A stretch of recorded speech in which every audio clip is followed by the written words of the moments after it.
दोबारा से खेलने जा रहे हैं GTA 5। तो जैसा कि आप लोग को याद होगा, वैसे एक सेकंड याद कुछ नहीं होगा, रिकैप देखो। हमारी फाइट चल रही थी इस शहर के सबसे बड़े माफिया डगन बॉस से। इसने हमें जान से मरवाने के लिए एक खतरनाक स्नाइपर को भेजा था, जो कि हमें मारने में नाकामयाब रहा। अब इससे बदला लेना तो बनता ही था, बट ये काम इतना आसान नहीं था क्योंकि इसके पास बहुत बड़ी फोर्स है। तो इसीलिए मैंने मिलिट्री बेस जाके मिलिट्री का सबसे खतरनाक पावरफुल टैंक चुरा लिया। तभी उसने भी अपना एक खतरनाक टैंक भेज दिया जिसका नाम था शेनबॉग। भाई इस टैंक के अंदर इतनी बड़ी बड़ी मिसाइल लगी थी कि अगर ये अपने टैंक पे लग जाती तो ये फूट जाता और मैं मर जाता। जैसे तैसे मैं वहां से बच के निकल गया और मैंने अपने टैंक को लेस्टर के बंकर में ले जाकर छुपा दिया। पर अभी भी अपना बदला पूरा नहीं हुआ था। डगन बॉस को मारना बहुत जरूरी था, वरना एक ना एक दिन वो हमें मरवा देता। इसीलिए लेस्टर ने एक न्यू प्लान बताया, जिस प्लान के अकॉर्डिंग हम लोग अपना भेस बदल के डगन के अंडर चले गए काम करने। उसने हमें पहचाना नहीं, हमने उसके लिए बहुत काम करा, गाड़ियां चोरी करी, बंदे मारे और खूब सारा काम करके हमने उसका ट्रस्ट जीत लिया। और फिर क्या होना था,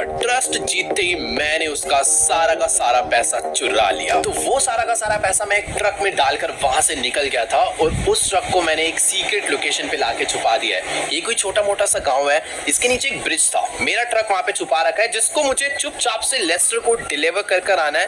बट यहाँ कहीं से पुलिस की गाड़ी की आवाज आ रही है यार, पता नहीं क्यों मुझे। वैसे ओ एक सेकंड भाई, सामने से पुलिस की गाड़ी आ रही है भाई, ये क्या सीन है? ओ तेरी, ये क्या हो गया भाई? पुलिस की गाड़ी एक मैक्लारेन से ठुक गई और कोई बंदा उसमें से हैंड्स अप करके बाहर निकला है। पुलिस वाले को भाई एक्सीडेंट करना, ये क्या चल रहा है भाई? मुझे इधर कुछ समझ नहीं आ रहा। उसने स्टन गन निकाल दिया है और दे दी भाई उसके। भाई मैं फटाफट यहाँ से निकल रहा हूँ। आज तो सचमुच में मेरी हालत ही खराब हो गई थी कि कहीं ये पुलिस मुझे तो नहीं पकड़ने आ गई है। बट ठीक है, मैं सेफ हूँ। अभी फटाफट से बस मुझे एक ट्रक को डिलीवर कर आना है लेस्टर के बंकर तक। तो ये खड़ा अपना ट्रक जो हमने चुराया था और इस ट्रक के अंदर है इस सिटी के सबसे बड़े माफिया का सारा पैसा भी नहीं, आप लोग कह सकते हो खजाना। भाई इतना सारा आइटम है, भर भर के gold, diamond, cash, paintings, A to Z चीजें हमने चुरा कर इस ट्रक में डाली हुई है, जिसको बेच के हमें बहुत सारा पैसा मिलेगा। उस पैसे से बहुत सारे वेपन्स और बहुत सारी आर्मी हम लोग ले सकते हैं डगन को मारने के लिए। ठीक है, अभी मुझे इसे बस पुलिस वालों से और डगन की आर्मी से बचाते हुए